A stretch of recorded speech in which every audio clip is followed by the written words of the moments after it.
Okay, so good morning and welcome to the Family Caregiver Education Series. I'm Debbie Emerson, Hope Hospice's Community Health Educator. And this is our 10th season of community presentations, and today we have one of our newest webinars to share with you. So just a little bit about me. I've been a health educator for over 30 years, and I've been with Hope for almost 10. I'm certified as a dementia specialist by the Alzheimer's Association and the National Council of Certified Dementia Practitioners. And probably most importantly, in addition to my professional training, I've been a family caregiver to loved ones with dementia. And now I'd like to introduce my co-presenter, Gia Barcel. Thanks, Debbie. I am Hope Hospice's Manager of Dementia Outreach. I am a TIPA Snow certified trainer and advanced consultant and a dementia practitioner with the National Council of Certified Dementia Practitioners. My job is to help educate families and care providers who are navigating dementia, as well as help come up with non-pharmacological ways of working through behaviors. Our goal is to create an environment where we have a care team in place that supports everyone involved to the best of their abilities. Quality person-centered care is our goal.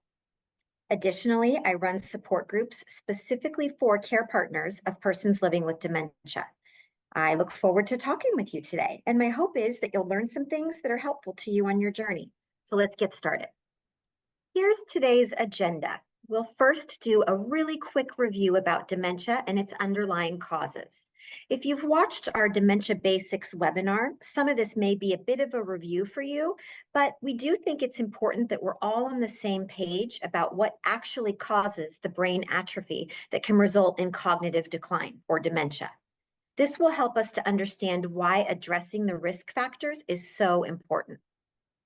Since genetics can contribute to a few of the diseases that cause dementia, we'll take a quick look at that. And then what we think is the most important part of today, we'll explore what the experts are telling us are the most important things we can do to reduce our risk of developing dementia or delay its symptoms. For those of you who would like some information about the medications that are currently available to treat the symptoms of Alzheimer's and other dementias, Debbie has a couple of slides that she can share if you'd like to stick around for a little bit longer at the end. Just let us know in the QA box that that's something that you're interested in today. And by the way, our original goal was to keep this webinar to 1 hour. However, as we dug into it, we realized there's a lot of really important information out there on this subject. It was really difficult to find things to cut out, so please bear with us if we go a teeny bit over an hour. All right, thank you, Gia. So when we created this webinar, we did so not just for those of you who are care partners, but we were hoping to reach a broader audience. Because to most effectively stave off dementia, we actually need to start when we're young, as in our 20s and 30s and 40s, because the earlier you develop healthy habits, the better. But just because we're not 50 or 60 anymore, there are still things we can do to address the risk factors for dementia, or at least delay symptoms and keep abilities longer. Now, for someone with a diagnosis of mild cognitive impairment, hopefully when you got your diagnosis, you were told that while, yes, MCI can be an early sign of Alzheimer's, but only about 50% of those with MCI go on to actually develop it. So if you haven't yet started with the healthy habits that we're going to be talking about today, it is never too late. And the same goes for those who already have a dementia diagnosis. Prioritizing your brain health and overall health as well can help to delay worsening symptoms. So everyone can benefit from a focus on brain health. Let's start by reviewing a bit about dementia. Dementia is not a disease in and of itself, but a syndrome, a group of symptoms. There are many underlying conditions that can cause dementia. Alzheimer's is the most common. There are actually over 100 different types of dementia out there.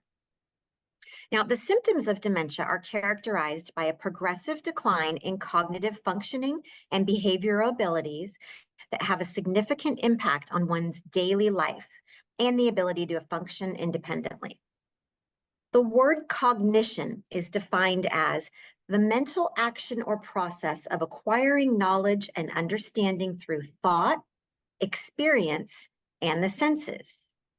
So that means it includes memory, communication skills, behavior, problem solving, reasoning, and understanding cause and effect. Behavior is what the person does. For example, a person living with dementia may wander and become lost. They may do things that are out of character for them. They may become suspicious or accusatory. They may withdraw socially. Behaviors are usually triggered by the person's inability to express their needs. This may look like a person pacing or not being able to settle in the late afternoon.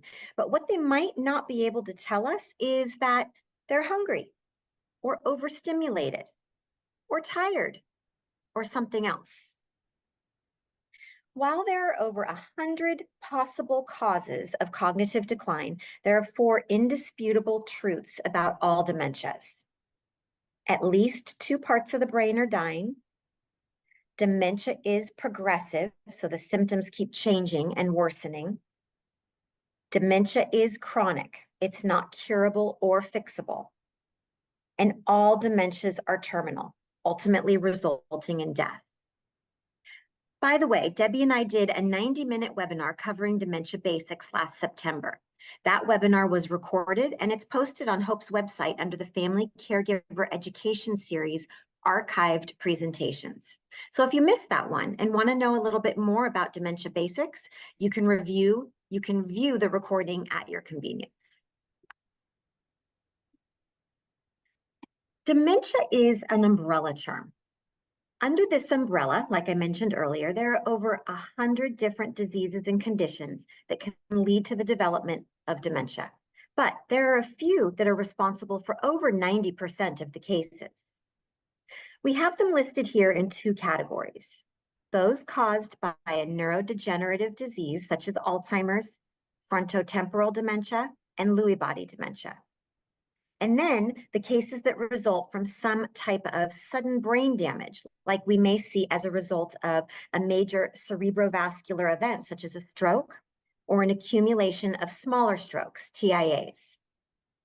If the heart stops working properly as a result of a cardiovascular event, blood flow to the brain can also be disrupted. Traumatic brain injuries that can result from head injuries, such as we see in contact sports and serious accidents, may result in loss of cognitive functioning, sometimes immediately, or sometimes the dementia will take years to develop. And then brain infections, such as those caused by HIV, syphilis, encephalitis, and sepsis. What all of these have in common is that they cause brain cells to lose function over time and ultimately die. Debbie's going to tell us a little bit more about what can cause this brain cell death. Okay, well, as Gia mentioned, dementia results when at least 2 parts of the brain are damaged. Cerebral atrophy is the medical term for the death and destruction of brain cells, or technically neurons. Atrophy is sometimes referred to as shrinkage because the brain is losing volume and ultimately its functions. So as you can see from the diagram, which represents a cross-section of the brain, conditions that cause dementia, such as Alzheimer's, can result in a significant loss of brain tissue.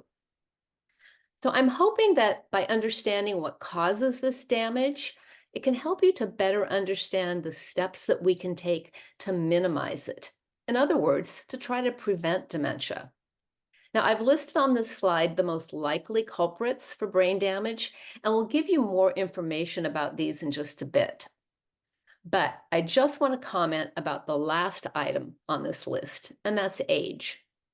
So even though age is actually at the top of the risk factors for dementia, I put it at the bottom of this list for a reason.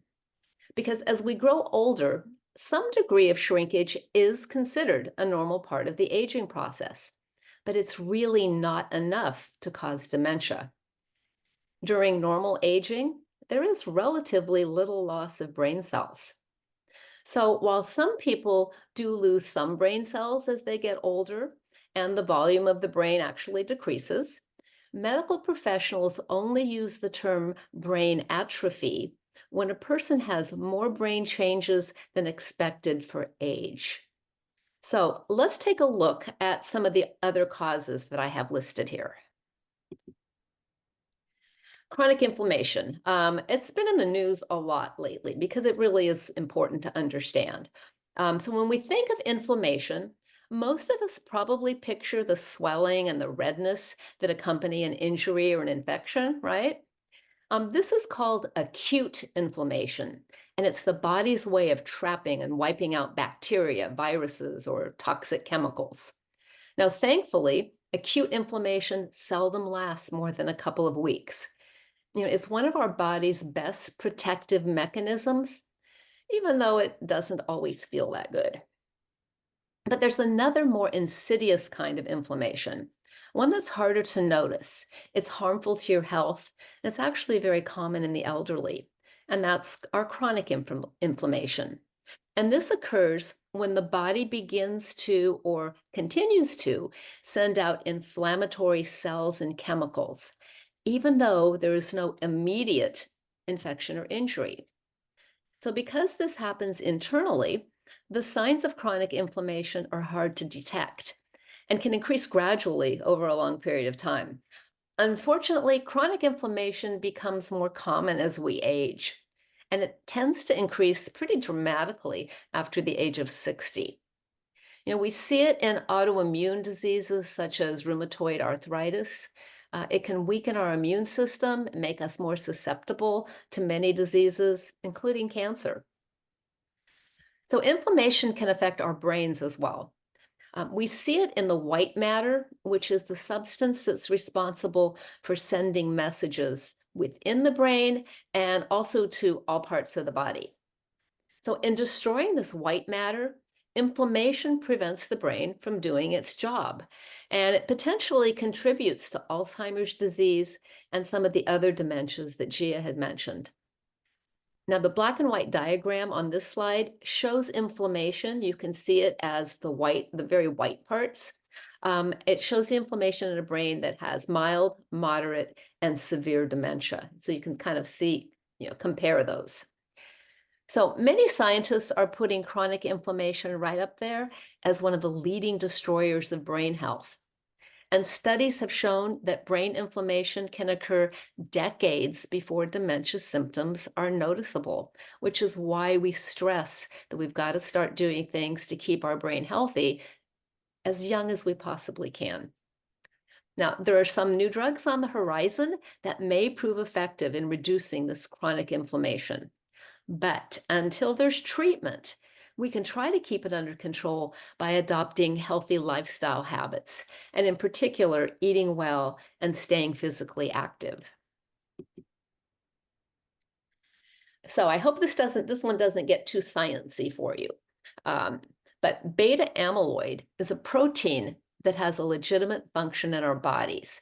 And in a healthy brain, excess or too much amyloid proteins, they're broken down and they're cleared before they can do any damage. However, for somebody with Alzheimer's, these proteins build up and they form clumps that are called plaques. So these amyloid plaques can then lodge themselves between the brain cells and disrupt their function. Now, scientists think that people with Alzheimer's disease either overproduce amyloid or they're less likely to effectively clear it from their brains. Now, tau proteins, on the other hand, group together in what's called a tangle, actually within the neurons. And they also cause damage and death to the cells and the tissues. So, this accumulation of beta amyloid outside the neurons and the twisted strands of tau inside the neurons, these are two of the characteristics that distinguish Alzheimer's disease from most other dementias. But scientists aren't entirely sure why these proteins misbehave and what triggers the development of dementia. Now, the presence of amyloid and tau can indicate the risk of Alzheimer's dementia, but good news, most people with these as the only indicators never develop it. So how do you even know if there's a buildup? Well, these proteins can be detected by a very expensive amyloid PET scan, which is usually not covered by insurance, or by an invasive and uncomfortable spinal tap.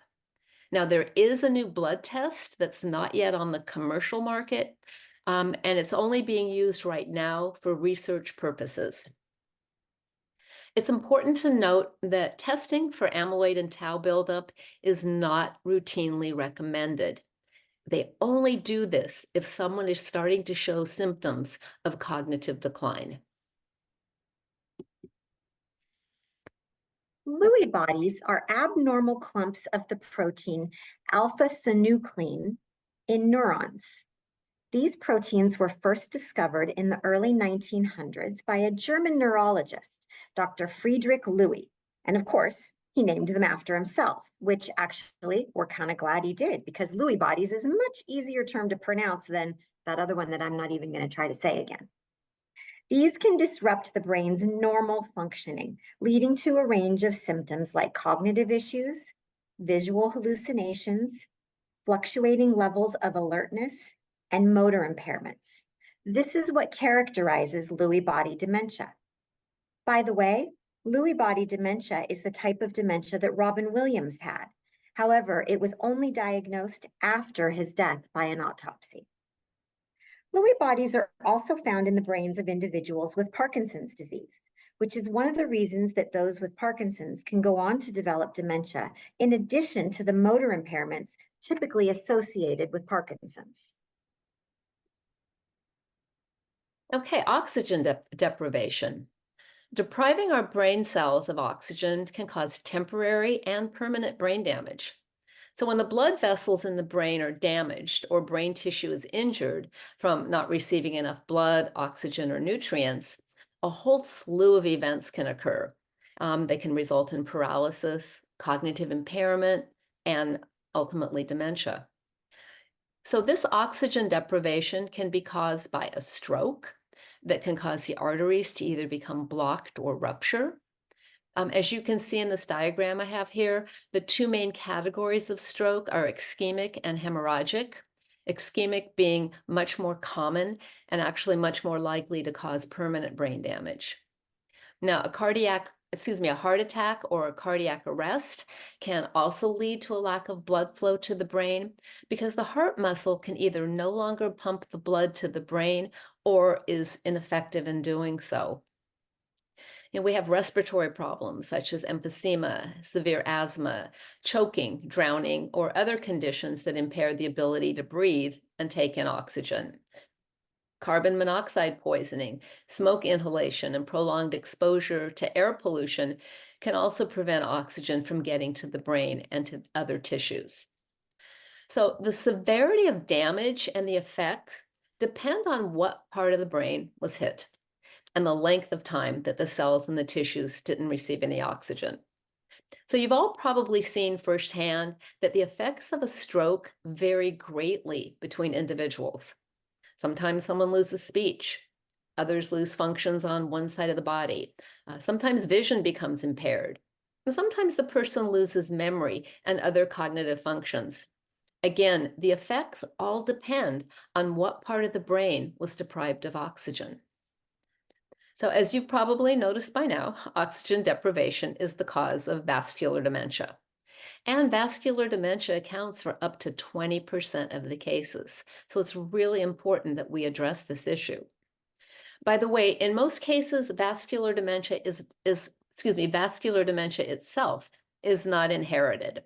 There's not a specific gene that's responsible for it. Okay, so just shared with you the most likely conditions that can cause our brains to lose function. So I hope this gives you a better sense of why developing a treatment or a vaccine for dementia is so challenging. Scientists can't even agree on what actually causes Alzheimer's or many of the other dementias. Okay, so today we're talking about risk factors. And a risk factor is something that is known to increase a person's chances of developing a condition. So, why are major health organizations making the identification of these risk factors for developing dementia so important?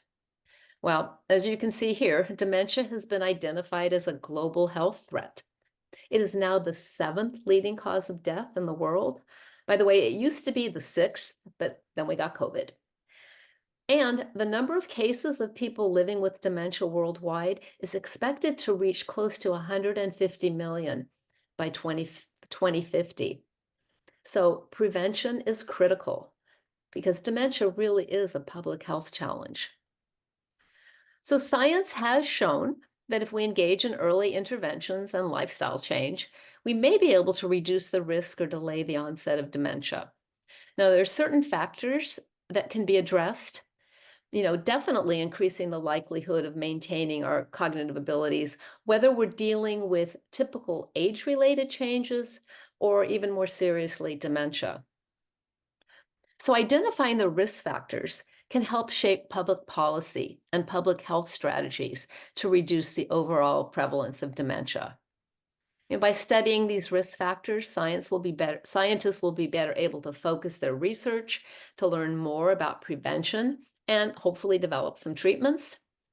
And in general, these risk reduction strategies or interventions can contribute to our overall health and wellness, and they can decrease our chances of developing dementia, in particular, those dementias that are caused by Alzheimer's and vascular disease. So you've probably noticed lately, the news has been kind of inundating us about who's at greatest risk for developing dementia, what foods are good and bad for you, what behaviors are good and bad, what pills to take, and on and on. Researchers are constantly trying to identify these factors that can play a role in the development of dementia. So they do this by developing what they call risk score models. So several different models have been used to predict dementia risk, but there are many limitations because there's so many variables, such as geographic location. Dementia is a greater risk for those living in poverty.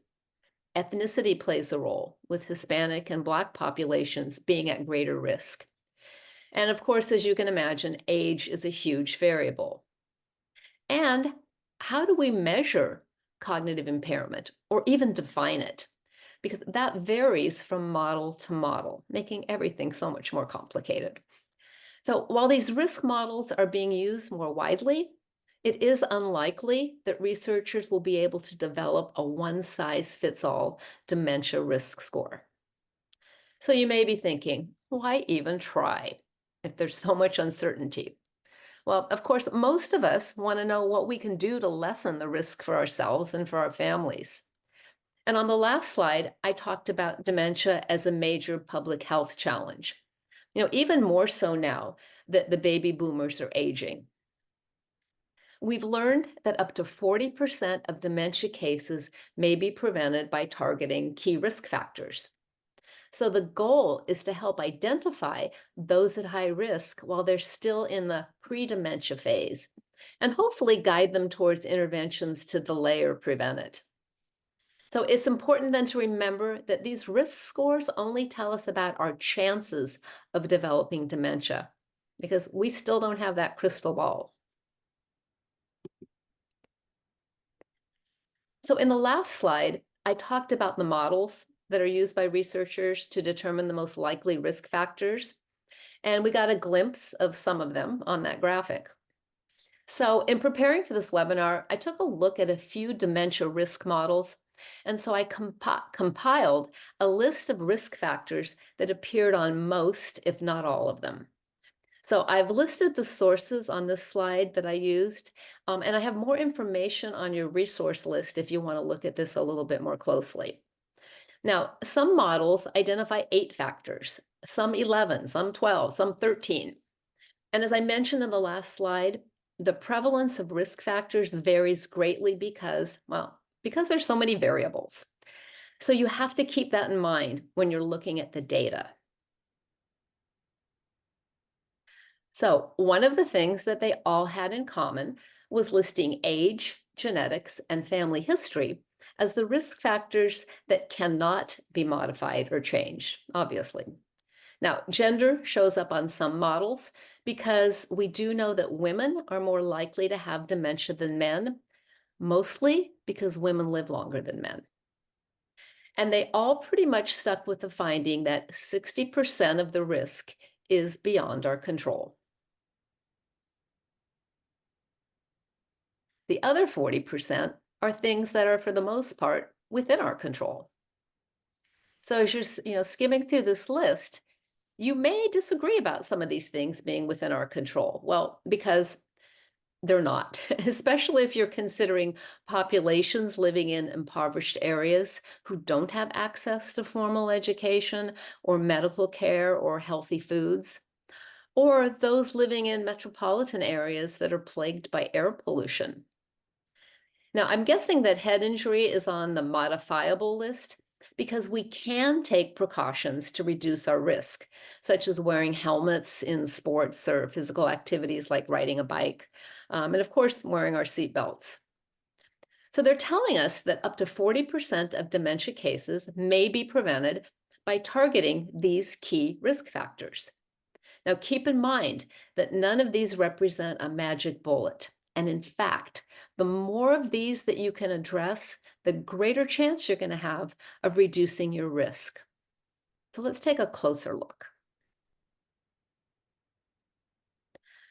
So, age is the strongest known risk factor for developing dementia, mostly because Alzheimer's and cardiovascular disease, two of the most common dementias, they take many years to damage the brain enough to cause the symptoms of dementia. So this means that the longer a person lives, the more time there is for dementia to develop. But as we talked about earlier, dementia is not an inevitable consequence of aging. So aging is also a risk factor because an older person is likely to be coping with other changes and health conditions that can increase the risk. So this little chart I have here for Alzheimer's illustrates that age factor. So it's estimated that 5% of the population between the ages of 65 and 74 has a diagnosed Alzheimer's dementia. Now, notice how it significantly increases after age 85, or a third of the population has a diagnosis. And remember again, Alzheimer's is the most common form of dementia. Now, the second most common form, as I said, is vascular. And the biggest risk factor for vascular dementia is also aging. Under the age of 65, vascular dementia is uncommon. Once a person gets to 65, their risk of developing the condition roughly doubles every 5 years. Now, by the way, there's a typo on the presentation slides that I sent out to some of you earlier if you'd registered early enough. And the typo, so the risk of vascular dementia actually doubles every 5 years, not 2 years, like I had on the original slide. So if you could make that correction, I'd appreciate it. And I'm so sorry about that. Okay, so age number one, followed by genetics. So as I'm sure you can imagine, genetics is a very complicated topic.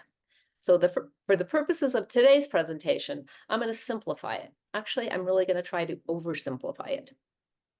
So one of the questions that I'm always asked, G and I are always asked, my mother had Alzheimer's. Does that mean I'm going to get it too? So I think it's important for us to talk about how the genetic component works. So as you may know, genes contain the information that are responsible for building and maintaining our bodies. Humans have over 20,000, some people say 30,000 different genes. Now, most often a person has two copies of each gene, one that they inherit from each biological parent. And genes are what give you your physical characteristics, such as eye color and height. But they also play an important role in keeping the body cells healthy. Now, the same gene can differ between individuals. These are known as gene variants. But even though we have all these variations, fewer than 1% of someone's genes are different from the rest of the population. But we have to address this because these small differences can have a significant impact on our health. So, genes, as I said, play a role in the development of diseases. If a gene variant increases a person's risk of developing a disease, it's known as a risk variant for that disease. And there are two broad categories of risk variants. A single gene disease is caused by a change in just one gene. And if a person inherits this gene, it'll pretty much guarantee that the person will develop a disorder. Single gene diseases are often serious, but they are rare, occurring in less than 1% of all cases. But as you can imagine, they can have devastating consequences for those who inherit them. A couple of examples would be cystic fibrosis, Huntington's disease, and early onset Alzheimer's. And we'll talk about that more in just a minute. But the good news, nearly all cases of dementia are the result of what's called a complex disease. And in these cases, genes may increase the risk of developing dementia, but they don't cause it directly. So then when dementia is a result of a complex or a multi-gene disease, which it is in most cases, it's likely to be caused by a combination of risk factors. And that's typically both our lifestyle choices or environmental conditions and those genetic factors. So people who are related to each other by birth are more likely to have the same risk variants. But remember, it's not possible to directly inherit dementia when it's caused by a multi-gene disease. That only happens when there's a single gene involved. However, a person who has dementia risk variances is at higher risk of developing dementia than someone who does not have those risk variants. But despite the higher risk, they still might not develop dementia. So I thought it was important to look at the two causes of dementia that have a genetic risk. And those are Alzheimer's and frontotemporal degeneration or frontotemporal dementia. So with Alzheimer's, early onset usually appears in individuals in their 40s and 50s.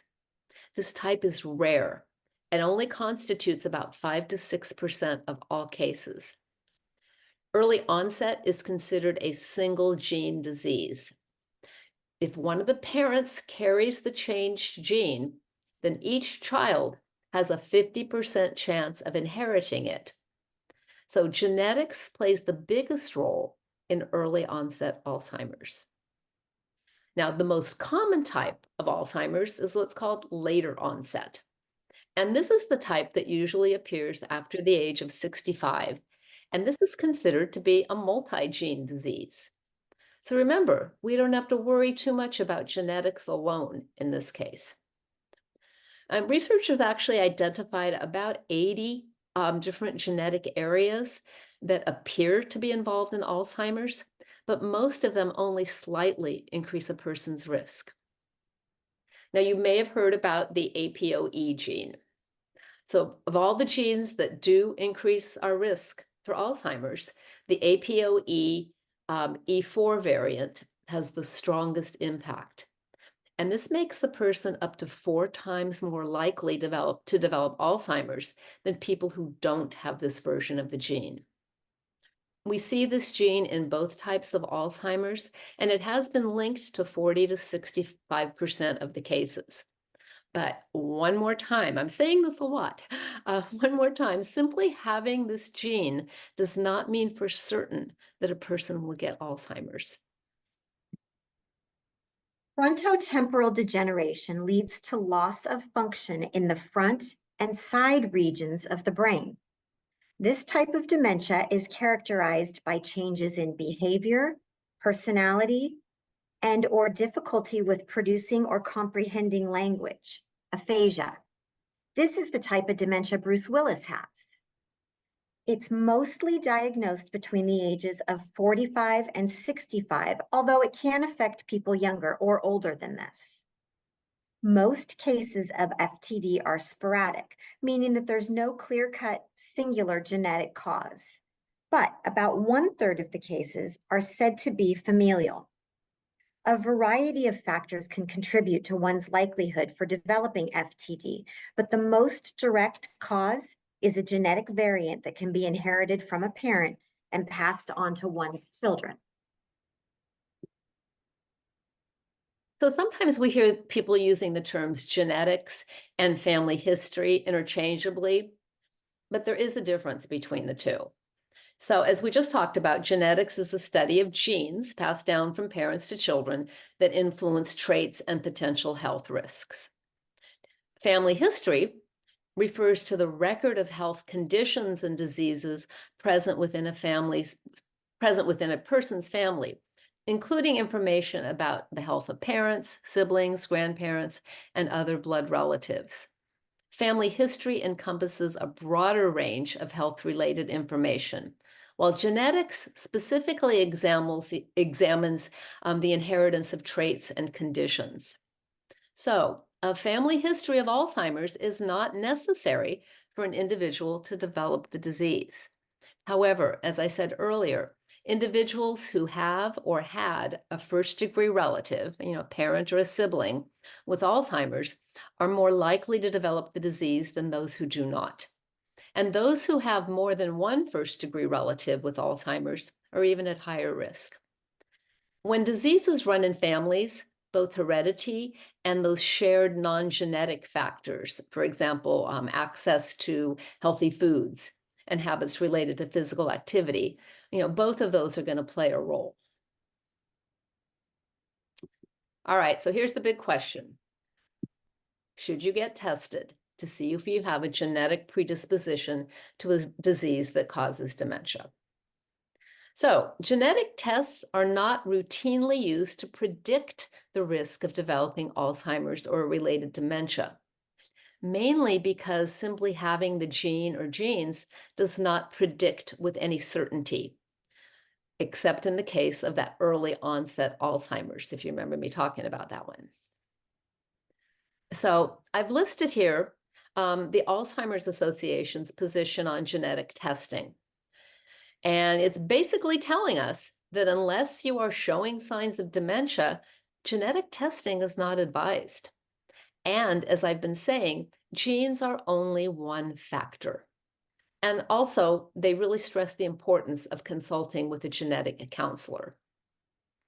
Now, in some cases, if a person has symptoms at an early age and they also have a strong family history of early onset Alzheimer's, then a neurologist or another medical specialist may order a genetic test to look for the suspected genes to confirm a diagnosis. Also, there may be specific instances when an individual living with mild cognitive impairment or early stage Alzheimer's should discuss genetic testing with their physician because the results could impact a treatment decision in considering one of the new drugs that are on the market. Now, you may have seen in the news recently that a new blood test has been developed that shows a lot of promise. But just like the amyloid PET scan and spinal tap, this test is only used to confirm a suspected diagnosis or to help make treatment decisions. It should never be used as a predictive instrument. So remember, it's recommended that people receive genetic counseling before a test is ordered and when the results are obtained. This is super important. And I've included the link to the National Society of Genetic Counselors here on this slide. It's also on your resource list. Okay. Obese. Oh, Sorry, Debbie. Thank you. I'm sorry. I just added this other little slide to kind of I didn't introduce get the that. next Go section. for it. I'm sorry, I threw you off on that. So do you remember this infographic from earlier? So we're going to spend the rest of today's presentation taking a closer look at the ways that we can protect our brain health and just maybe prevent ourselves from developing dementia. Now, spoiler alert, it's going to take effort and dedication because we don't yet have all the answers or any magic treatments. Okay, Gia, now you're up. Now we'll talk about maintaining a healthy weight. So, obesity or being seriously overweight usually tops the list of modifiable risk factors. Obesity is typically defined as someone who has a body mass index of 30 or greater. Many medical professionals, however, believe that the formula for calculating body mass index doesn't really give an accurate assessment because it doesn't take into consideration factors such as age, ethnicity, gender, and muscle mass. But that's what we have for now. So, why focus on obesity?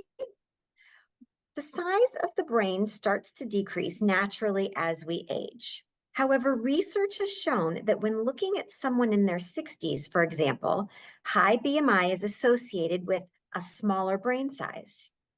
The increased brain shrinkage that we see in obese individuals is believed to age the brain by around 10 years. Research has shown also that the areas of the brain that start to shrink more in Alzheimer's disease also shrink in people who are obese. Obesity can also lower a person's resistance to the damage in the brain that Alzheimer's can cause, leading to worsening symptoms and faster disease progression. Obesity can also lead to chronic inflammation in the body, which can lead to inflammation in the brain. And as we saw a few slides back, that inflammation in the brain is linked to dementia. Obesity in midlife is also associated with diabetes and high blood pressure, known risk factors for dementia.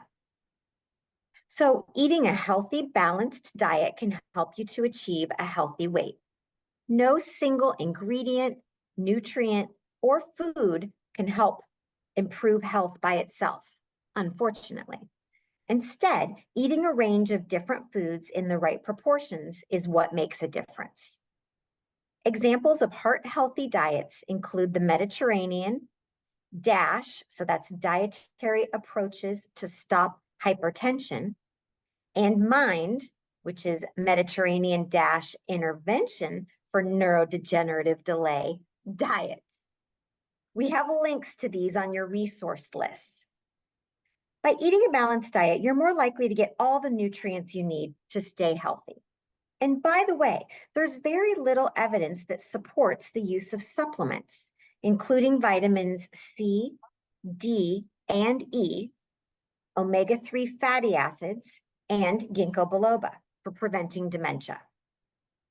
One important note, when we're looking at obesity as a dementia risk factor, we're looking at midlife obesity. It's important for the elderly to stay fit, but not underweight.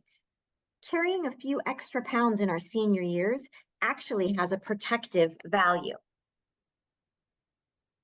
So let's talk about the MIND diet for a minute. This is a plant-based diet that combines elements of the Mediterranean and DASH diet. Both of these are favorites of dietitians. As you can see on this slide, the MIND diet includes the categories you should include in your diet and those to limit. While you don't have to completely cut out meats and dairy from your meals, the diet recommends eating them sparingly, less than 4 times a week. The diet also recommends substituting red meats and dairy with protein-packed beans and legumes that are important for brain health. Right now, there's not enough solid evidence to show that any of these eating plans can reduce cognitive decline. But we do know that healthy eating is the cornerstone of overall good health and wellness. Of all the lifestyle changes that have been studied, getting regular physical exercise appears to be one of the best things that you can do to reduce your risk of getting dementia. Several studies looking at the effect of aerobic exercise, so that's exercise that increases your heart rate, in middle-aged or older adults have reported improvements in thinking and memory and reduced rates of dementia. Regular exercise can reduce the risk of developing dementia by about 28%. For Alzheimer's disease specifically, the risk was reduced by 45%. Now, there are 2 types of physical activity, 2 main types, aerobic activity and strength building activity. Each type will keep you fit in different ways. So doing a combination of these activities will help you to reduce your risk of dementia, high blood pressure, and help you to maintain a healthy weight. Moderate intensity aerobic activity is anything that makes you breathe faster and feel warmer. We've listed some examples here on this slide. The most important thing is to find an activity that you enjoy and is appropriate for your age and general health. Note that physical exercise does not just mean playing a sport or running. It can also mean a daily activity such as a brisk walk or even housework. Tennis and pickleball, doubles, mind you. If you play singles, that qualifies as high intensity aerobic, so much better. Strength building activity works your major muscles in your legs, back, stomach, shoulders, and arms. This helps you to do everyday tasks. This type of activity also helps you to control your blood sugar level and reduce your risk of diabetes, which is a risk factor for dementia.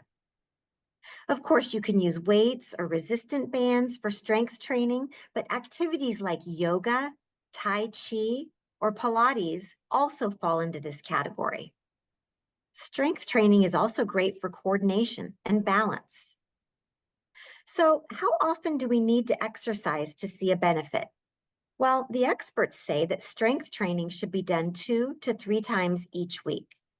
And you should aim for at least 150 minutes of moderate intensity activity each week. So, broken down, that's 20 or 30 minutes, 5 times a week. Or you can break this activity up into smaller sessions if it's easier for you, but try to get in 150 minutes total.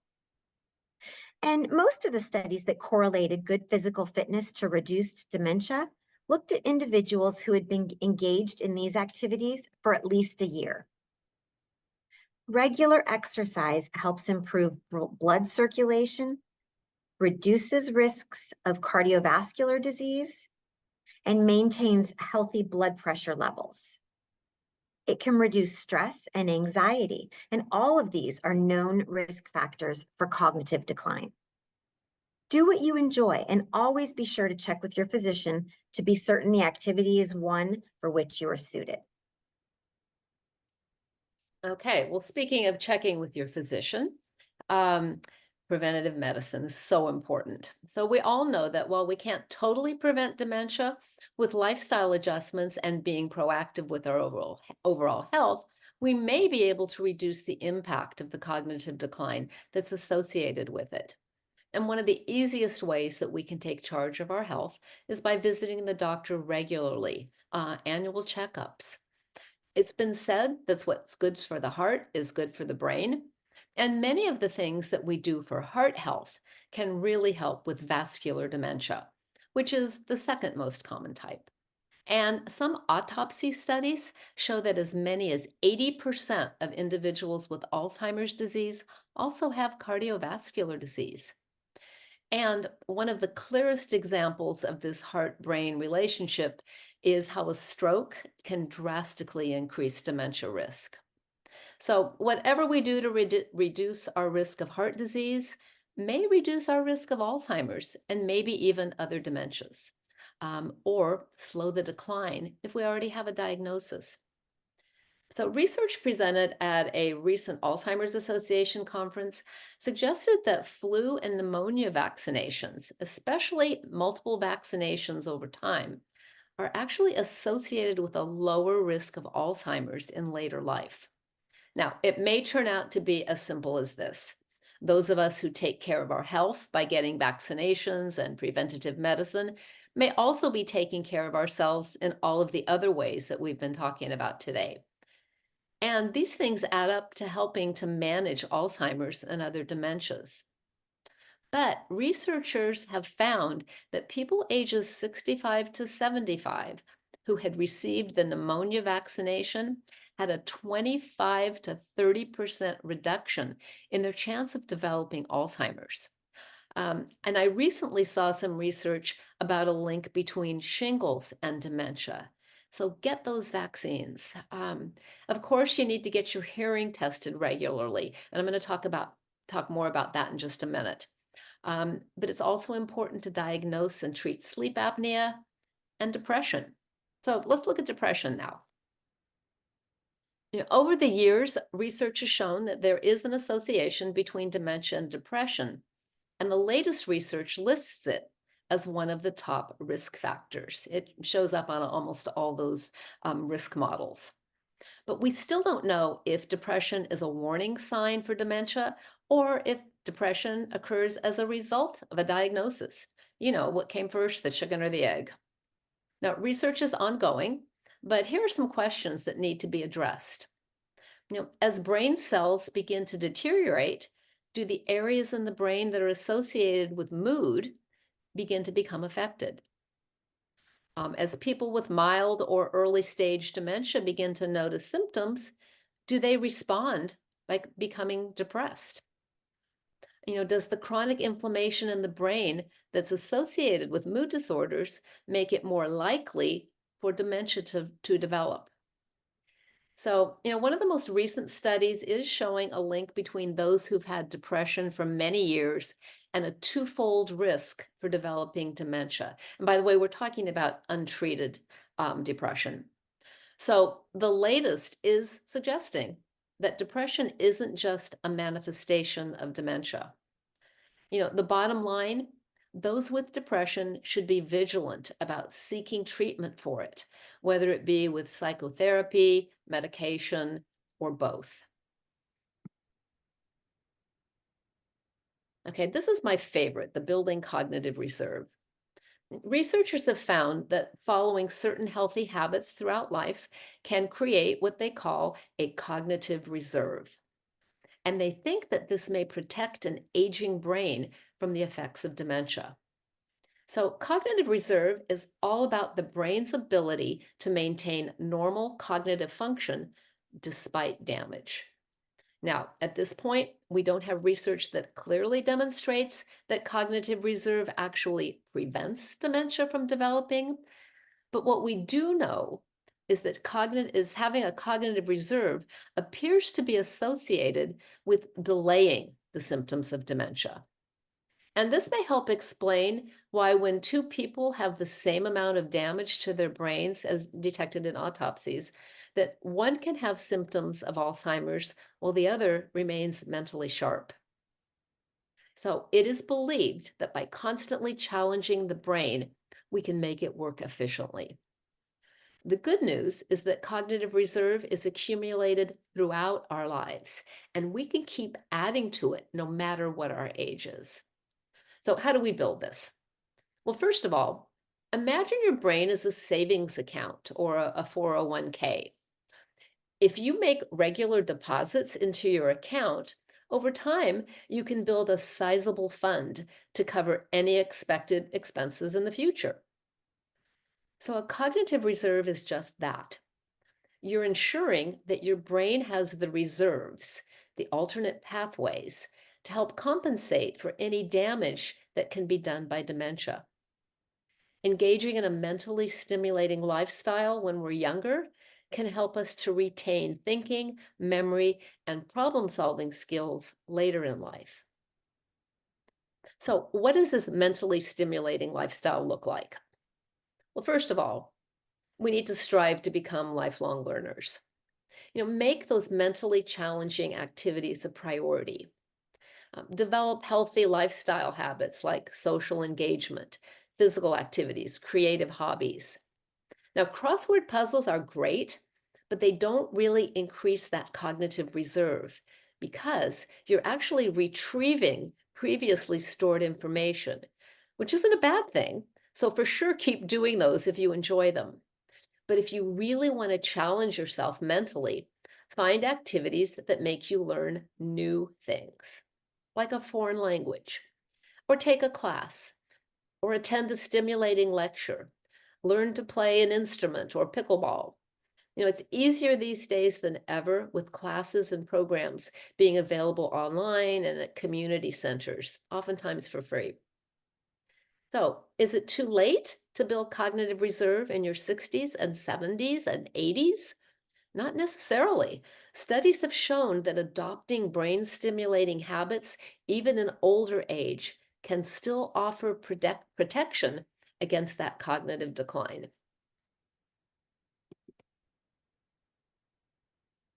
So, education shows up on pretty much every risk factor list because researchers have long reported that people with more years of formal education are at lower risk for Alzheimer's and other dementias than those with fewer years of formal education.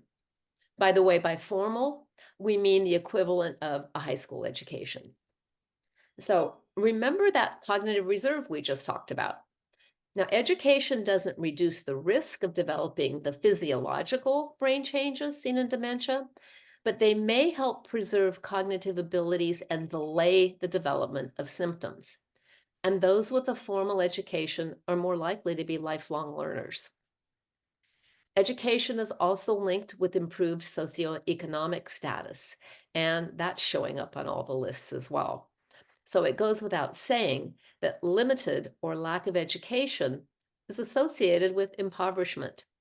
And it follows that living in poverty can have many detrimental effects on health that increase one's risk of developing dementia, as we have listed on this slide.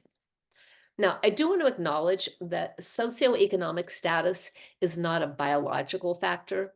It's based on things largely outside of an individual's control.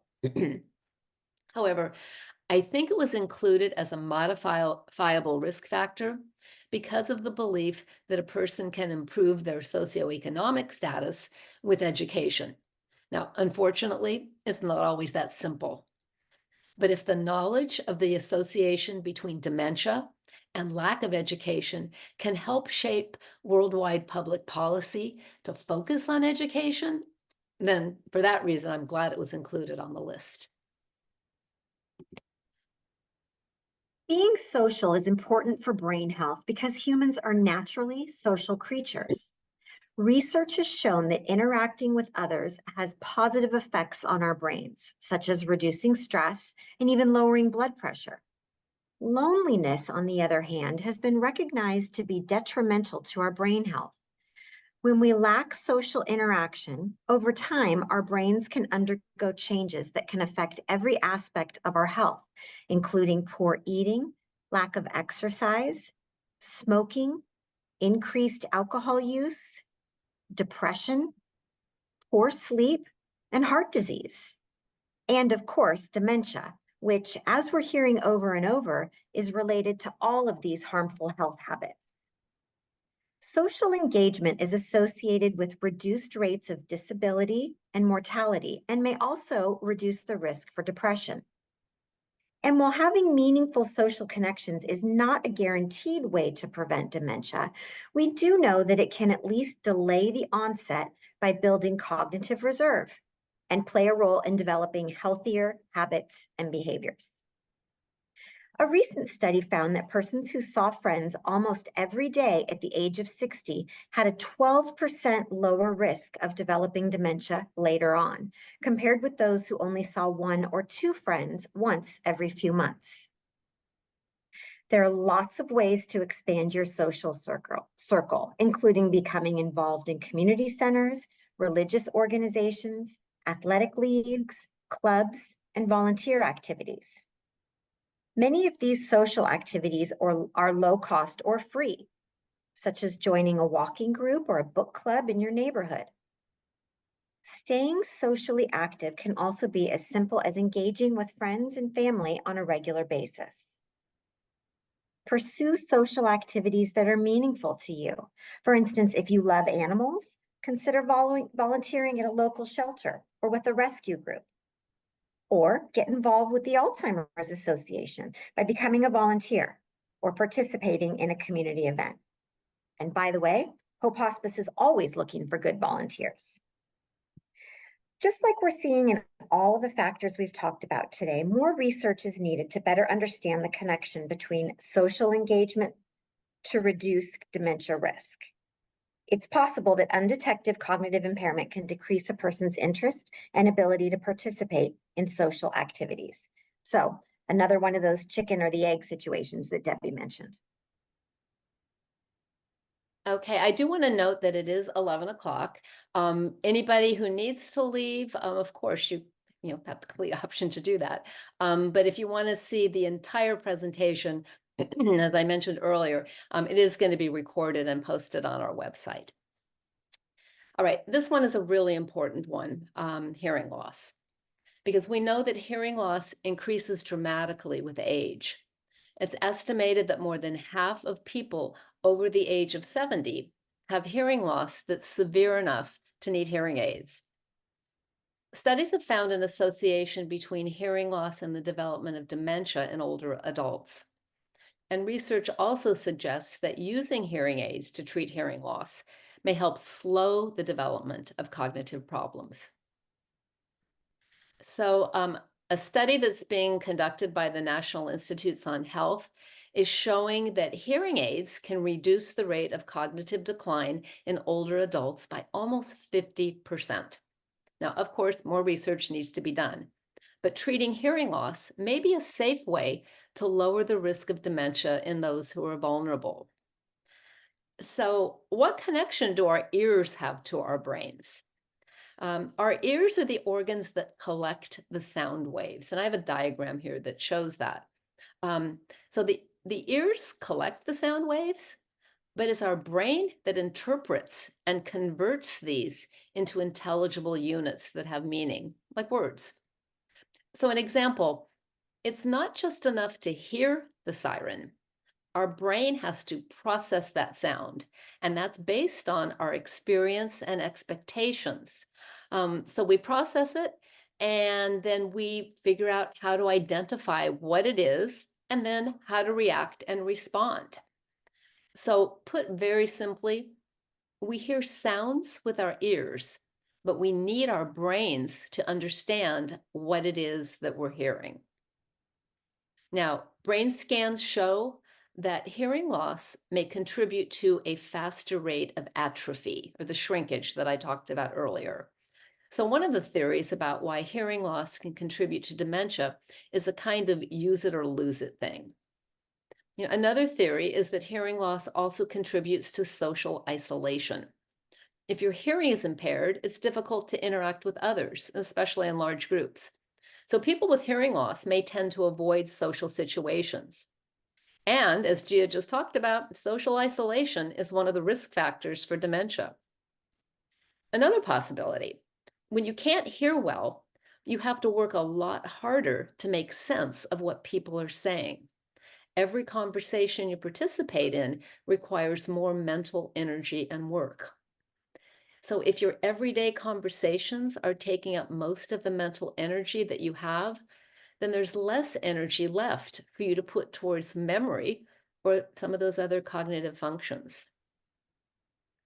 And here's just another reason to wear those hearing aids if you need them. Hearing loss has been found to be associated with the risk of falls and walking difficulties in older adults. So, as we walk, our ears pick up subtle environmental cues that help with our balance, and hearing loss mutes these important signals. And then it also makes your brain work harder just to process sound. And all of this may interfere with some of the mental processing that's needed to walk safely. So get your hearing tested and wear those hearing aids. I know they are really annoying, but the benefits to your cognitive and social health are well worth it. Okay, Gia, just a little bit about alcohol consumption. Excessive long-term alcohol consumption isn't just bad for your liver, it's bad for your brain. There's significant evidence to show that excessive alcohol consumption increases a person's risk of developing dementia. Alcohol has been shown to reduce the volume and the white matter in our brains. That's the stuff that's involved in transmitting messages within the brain and to all parts of the body. It causes atrophy or shrinkage in our hippocampus, the part of the brain involved in memory.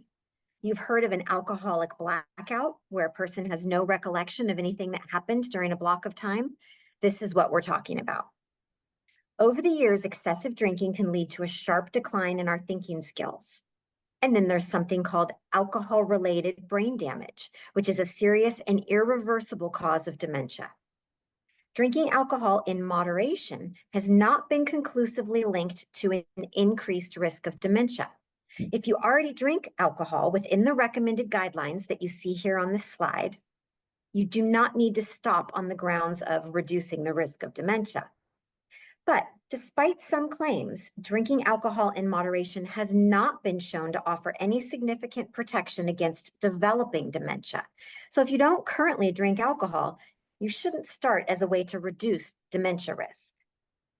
We've got some definitions on the right-hand side of this slide. And you can see that moderate drinking is considered to be 2 or less drinks per day for men and 1 or less for women. Heavy drinking for men is 5 or more drinks on any day or 15 in a week. And for women, it's 4 or more in a day and 8 in a week. Binge drinking for an adult male refers to consuming 5 or more drinks in about a 2-hour period for men. For females, it's 4 or more drinks within that same time. Since our tolerance for alcohol diminishes with age due to our body composition and metabolism, it's recommended that alcohol consumption be reduced as we age. Not only is it good for our brains and our memory, but alcohol can contribute to falls and other minor accidents, particularly in the elderly. Okay, we just have 3 slides left, so just a few more minutes.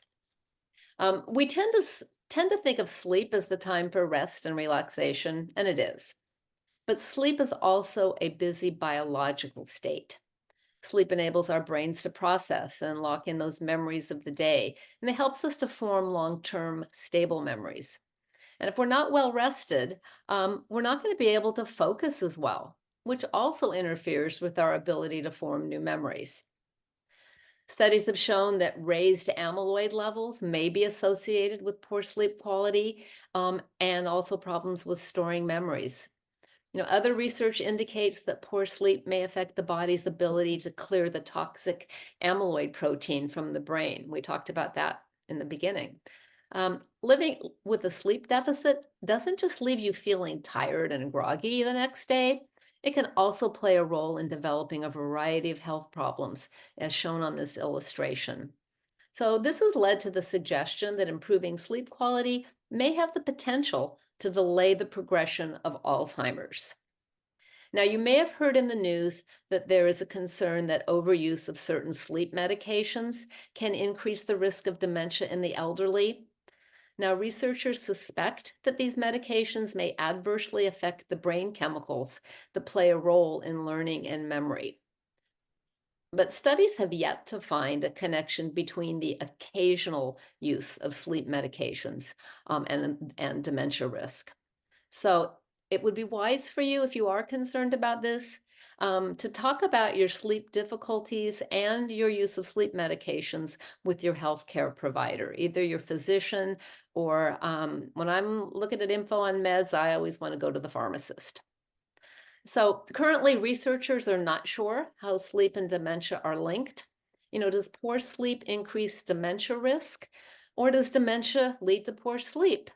Some researchers believe that both of these theories could be true and that the relationship could actually be circular. We've got another chicken or the egg thing here. So, in the interest of time, I'm just going to kind of skim through this last risk factor or these last risk factors, smoking and air pollution. And I put them on the same slide because they both involve exposing our lungs and ultimately our heart, blood vessels, and brain to those toxic chemicals. So there is a lot of evidence that shows that smoking is related to developing dementia. It definitely increases the risk because it increases the risk of problems with the heart and blood vessels.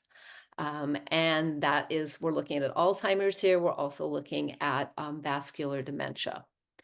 By the way, the harmful effects of secondhand smoke are nearly as great as for smoking. And research shows that the more exposure someone has to secondhand smoke, the higher the dementia risk. So there is a lot of evidence for the link between air pollution and heart or lung health, but the effect on brain health is actually less clear. But air pollution is showing up on all those risk factor models. So it's something that we actually have to try to address. Again, this is going to be more like a public health policy thing because a lot of times we personally don't have control over that. Okay, last slide. Some key takeaways. I hope we've given you a lot to think about, and I hope you're feeling optimistic that there are steps that you can take to try to prevent dementia. So I'd like to summarize, um, to end by summarizing what we think are the most important takeaways from today. Dementia is not just about genetics or your family history. 40% of the risk factors for developing dementia are within your control. And just because somebody has the APOE gene or a buildup of beta amyloid, you're not doomed to get Alzheimer's. Really, it's only in rare cases that genes are completely responsible. What's good for your heart is good for your brain. And since vascular dementia accounts for 10 to 20% of all dementia cases, if you take care of your heart health, like watching your blood pressure, exercising, keeping cholesterol in check, visiting the doctor regularly, you can greatly reduce your risk. Now, it's been shown that addressing a combination of lifestyle factors rather than just one, a multi-domain approach, this is the key to slowing cognitive decline.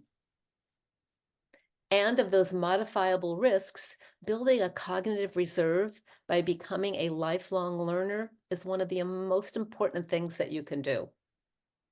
And lastly, you are never too young or too old to start adopting the healthy lifestyle factors that not only play a role in your cognitive health, but your overall health and wellness. So I wish there was that magic pill. But for now, we're just going to all have to keep working hard to make these healthy habits a priority in our lives. This has been a lot, we know. But remember, we've recorded this presentation and it's going to be posted on our website probably tomorrow afternoon at the latest on Monday. And remember, you do have access to all the slides and the resource list. I did notice that we have a couple of questions. Let me go back. Any studies on the effects of caffeine and dementia?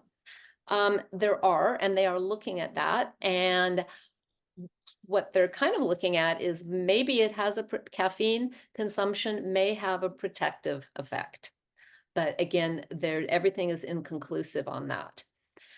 Studies on antidepressants and links to increased dementia. Yes, there definitely have been those, and it's looking like there's certain classes of antidepressants that possibly are associated with an increased risk. So what I recommend you doing on that, since I am not a medical doctor nor a pharmacist, I recommend that if you are on an antidepressant, first of all, we definitely want to keep depression under control. That's super important. But if you're currently taking an antidepressant, you might want to check with either your doctor or your pharmacist to see if that's one of those that may be a little bit concerning at this point. And let's see if there was another one. Oh, there was one that's saying they would like to listen to you hear the info on meds. So I'll do that in just a second. And Chia, do you think I got all the questions? I think you did. Yep. Someone mentioned that our Mind Diet slide is missing, and I'm just clarifying. I'm assuming that means in the resource guide, but I'll stay on top of that if you want to talk about meds. Okay. All right. So let's just talk real briefly about medications. So treatments are going to vary based on the cause of dementia. So that's why it's super important to get an actual diagnosis, because depending on the underlying condition, certain medications are contraindicated, meaning that they can actually make the symptoms worse. So for these reasons, again, an accurate diagnosis is really critical. When considering any treatment, it's important to have that conversation with your healthcare professional. Make sure you're talking with a physician who has experience in using these types of medications, and that the physician is going to monitor their patients and ensure that the recommended guidelines are really strictly observed. This is, again, really important, in particular if a person who does have, some type of cognitive decline, dementia, is taking meds. There's a concern with, are they taking them following the proper schedule? So they definitely have to be monitored. Now, the FDA has approved some prescription meds that may temporarily, and that's an important word, temporarily, lessen the symptoms and stabilize that cognitive decline. So, treating the symptoms can provide people with, some additional comfort, dignity, and independence for a longer period of time. And they can also encourage and assist the care partners as well. Now, the class of prescription meds that are typically used to reduce or to control some of the memory and thinking problems of mild to moderate dementia are called cholinesterase inhibitors. And three of the most common drugs are Aricept, Exelon, and Razidine. Now, because all of these cholinesterase inhibitors work in similar ways, switching from one to the other may not produce significantly different results, but someone may respond better to one drug versus the other. Now, these are typically prescribed for Alzheimer's dementia, but they also seem to work well if someone has a diagnosis of Lewy body dementia. The other class are called glutamate regulators, and Namenda is one of the more common ones. And these are used to treat moderate to severe dementia that's related to Alzheimer's. Now, again, not a cure, but it may improve memory, awareness, and the ability to perform daily functions and slow the progression of symptoms, all very important. Now, as we know, dementia affects more than just memory and thinking. So, a person's quality of life may be impacted by a variety of behavioral and psychological problems, such as sleep disturbances, agitation, hallucinations, and delusions. Some commonly used medications, like antidepressants and anti anxiety meds, can treat the symptoms for a time. However, before turning to medications, it's important to try non-drug strategies to manage these behaviors. And always, again, keep in mind these anti-anxiety meds and some of the antidepressants may actually exacerbate the problem. So again, really, really important to look at all of this very, very carefully. All right, so there's been the last couple of years, there have been some new treatments that are coming out. And these have received what's called accelerated approval, which has caused some concern because it's been accelerated. And the two that are out now are Aduhelm and Leqembi. And instead of just managing the symptoms, like the cholinesterase ones that we talked about in the last slide, these are the first medications for mild cognitive impairment or early Alzheimer's. And these are known as disease modifying treatments. So it's important to note that while it's not a cure, studies have indicated that by reducing that beta amyloid, remember we talked about that earlier. That's the sticky stuff, the abnormal protein deposits in the brain that they interfere with our brain working properly. So by reducing the beta amyloid, cognitive and functional decline may be slowed. So that's why these are called disease modifying, because they actually target the beta amyloid. There's no evidence, though, to show that it restores lost memories or functions. So right now, these meds have been shown to be effective only in early stage Alzheimer's or mild cognitive impairment. So candidates for these must undergo a thorough medical evaluation and actually be diagnosed with early stage Alzheimer's or mild cognitive impairment to qualify. So doctors have to determine that the patient already has a buildup of that amyloid plaque in their brains. And remember earlier I talked about, there's a couple ways they can do that. They can look at specialized brain scans, or there's a new blood test that can determine that. Now, both of these drugs They're not oral, they're not pills that you take. They're both administered by infusion, so intravenously, every few weeks, and it's usually done in a clinic. Now, insurance coverage is inconsistent right now. Medicare and the VA have recently approved coverage for these in some cases. And as a result of Medicare and VA getting involved in the coverage, it looks like they're also going to start covering those amyloid PET scans, those really expensive specialized PET scans, because somebody has to have, a positive diagnosis of that in order to even qualify to use these meds. So always check with your insurance provider. Now, remember these new drugs, as all new drugs are controversial for a lot of reasons. Many scientists believe that the approvals were rushed through. There's a concern that the drugs only address one of the hypotheses of the causes of Alzheimer's dementia. That the disease is caused up by a buildup of beta amyloid. As we learned a little earlier in the presentation, it's chronic inflammation can also be present in Alzheimer's dementia. There's serious concern that there hasn't been enough research about the side effects of the medications, and some of them can be pretty serious. So anybody with a suspected diagnosis of MCI or early stage Alzheimer's may want to talk with their doctor to see if either of these new meds would be a good option. Again, really important that you do your research and your homework on this. And then the last thing I want to talk about with regards to meds are the over-the-counter supplements that are out there. A recent survey from Harvard Health found that I think 25% of adults over the age of 50 take an over-the-counter dietary supplement to improve their brain health. The problem, there's no solid proof that any of them work. I have been hearing some things in the news recently, and I haven't done a lot of investigation in this area, but now they're saying that a multiple vitamin, like Centrum Silver, or I can't remember the names of the other ones, may be helpful in staving off dementia, helping our brain health.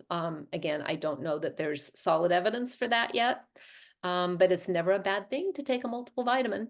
Anyway, a growing number of herbal remedies and dietary supplements, they're promoted as memory enhancers or treatments to delay or prevent dementia. However, claims about the safety and effectiveness of these products are based mostly on testimonials, word of mouth, very limited scientific research. So it's not necessary for any supplements such as vitamins or herbals to get that FDA approval because technically they're not food or drugs. Now, the maker of a dietary supplement is not required to provide FDA with the scientific evidence for its safety and effectiveness. We have to worry about those supplements may not be manufactured consistently or always contain the ingredients that are listed on the label. And some herbal and nutritional substances can actually have harmful interactions with your prescribed meds. So no supplement should ever be taken without first consulting your physician or your pharmacist. And you should always inform your doctor if you're taking these supplements. They should always be on your list of regular meds. Many people just assume that anything sold over the counter must be safe, and that is not always the case, especially with elderly. Now, a couple of the more common so-called brain health supplements, Prevagen and Nariva, they're pretty heavily advertised on TV. Both of them actually have been fined for making false claims. And now they're pretty careful not to claim that they're intended for those with moderate or severe memory loss. So before deciding to take Prevagen or Nariva or any supplement that claims to help with memory loss, really, again, it's important to talk with your healthcare provider. And remember, none of these products were meant for people who've received a dementia diagnosis. So that's my little thing on meds. Let me see if there are any more questions. I think the last question was a question about the vitamin D supplement, which I believe you just addressed. Well, actually, yeah, vitamin, but that's been in the news a lot recently as well. Because what they're doing is they're finding possibly a a deficiency in vitamin D, which is a fat soluble vitamin, so it does build up in your cells in your body. They're finding that possibly a deficiency of that could be responsible for some types of dementia. What's really important here is to make sure if you're taking the vitamin D supplements, that you're not doing that in excess and that you get regular blood tests, regular blood labs to determine that you don't have an excessive buildup of vitamin D in your system because it can be toxic to you. So vitamin D within reason, yeah, there's some research that's out there that's showing that it has promise. Of course, it's not gonna totally prevent it by any means, but again, something to talk about with your doc. Okay. That looks like, Gia, are you seeing any? Yeah, I think that's it. Just the only other thing was our mind diet slide, it sounds like might be missing from our resources. So we'll look into that and So what was um, that? What slide did you say was missing from resources? mind diet. Oh, yes. I did not include the mind diet slide on the ones that I sent out because if you happen to print out these slides, it would just eat your ink up in your printer. So I didn't include that one slide. However, on the resource list, I have one or two links to really specific good information about that mind diet.